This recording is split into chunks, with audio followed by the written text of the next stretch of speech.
Hello there. I am the expert in all things grammar and punctuation. Just kidding. No one really is. However, I, Sarah Alsamani, Writing Center Coordinator, do know some tips and tricks to help you navigate sentence structure, subject-verb agreement, and punctuation.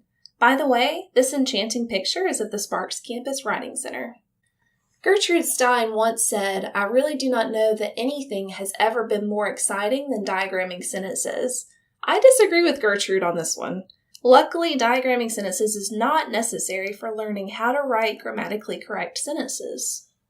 One of the most common grammatical errors we see in the Writing Center is run-on sentences, and this is when two or more sentences are in one. So for example, many students struggle with run-on sentences. The Writing Center is here to help. So whenever I'm in the Writing Center and I'm tutoring students, typically I'll ask the student to read a run-on sentence out loud, and if they can hear where the first sentence ends, that's where you need to insert punctuation, and that could be a comma in conjunction, or a semicolon, or even just a period and then capitalize the second sentence. So there's options on how to correct a run-on sentence. The first option I used in this particular slide is we used comma and but. The fanboys conjunctions, which are also called coordinating conjunctions, are what you need to pair with the comma to essentially connect two independent clauses or two complete sentences. So the corrected sentence reads, "Many students struggle with run-on sentences, comma, but the Writing Center is here to help." Another option is to simply insert a semicolon after the first sentence, and that's a very easy option. Another option, like I said, is just to have a period and then capitalize the first letter of the second sentence. So there's many ways to fix a run-on sentence. It's really just your own preference. Another issue we see with grammar in the Writing Center is fragments. Those are very common. It starts with a dependent word, and it makes it depend on more information. So for example, because many students struggle with fragments, doesn't make sense by itself, right? Because if I were just to walk up to you and say, because many students struggle with fragments, you'd be like, and? Complete that thought, please. The way to fix it is to have an independent clause after the dependent clause joined with a comma. So it would read, because many students struggle with fragments, comma, the Writing Center is here to help. Another way to correct it is to put the dependent clause after the independent clause. So it would read, the Writing Center is here to help because many students struggle with fragments. So you don't actually need a comma before because if it's in the center of the sentence. But notice the second option had it at the beginning. So if because is at the beginning of the sentence, you need a comma after that dependent clause. But if because is in the center, you don't need a comma. Many students have questions about that. Another thing we see a lot in the Writing Center are subject-verb agreement errors. And essentially the rule for this is opposites attract. So if the verb has an S, the subject doesn't have an S. And the same thing goes with if the subject has an S or is plural, you do not want the verb to have an S. So for example, the cat drinks from the bowl. So there's one cat, it's singular, so the verb needs to have an S. No S on the subject, S on the verb.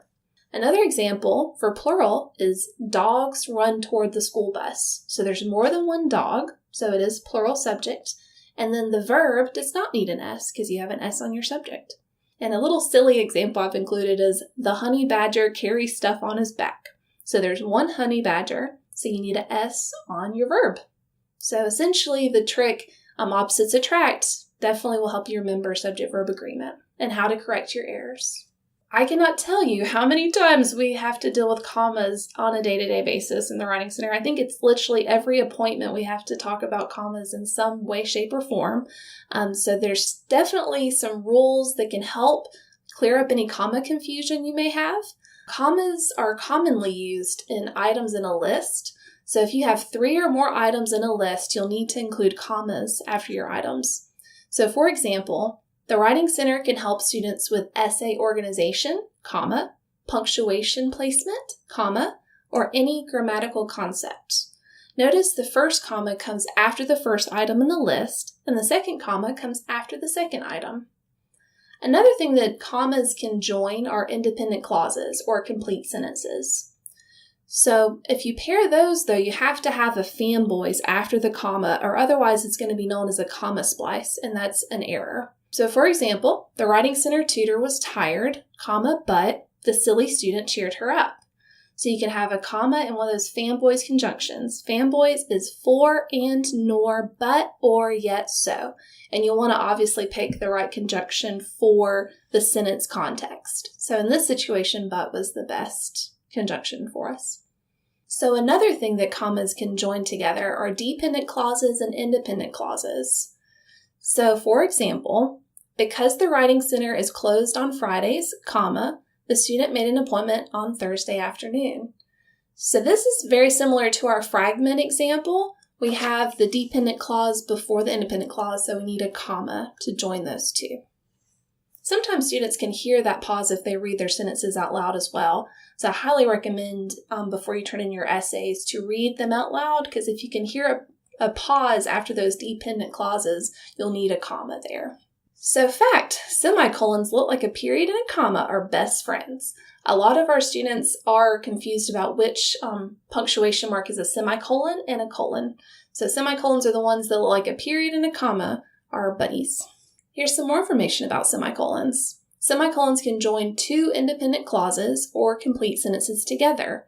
The way to test if you need a semicolon is if you read before the semicolon and it's a complete thought, and then after the semicolon and it's a complete thought, then they do belong together with a semicolon, if the context makes sense. So I couldn't say, I went to Cheddar's to eat, semicolon, my cup is red.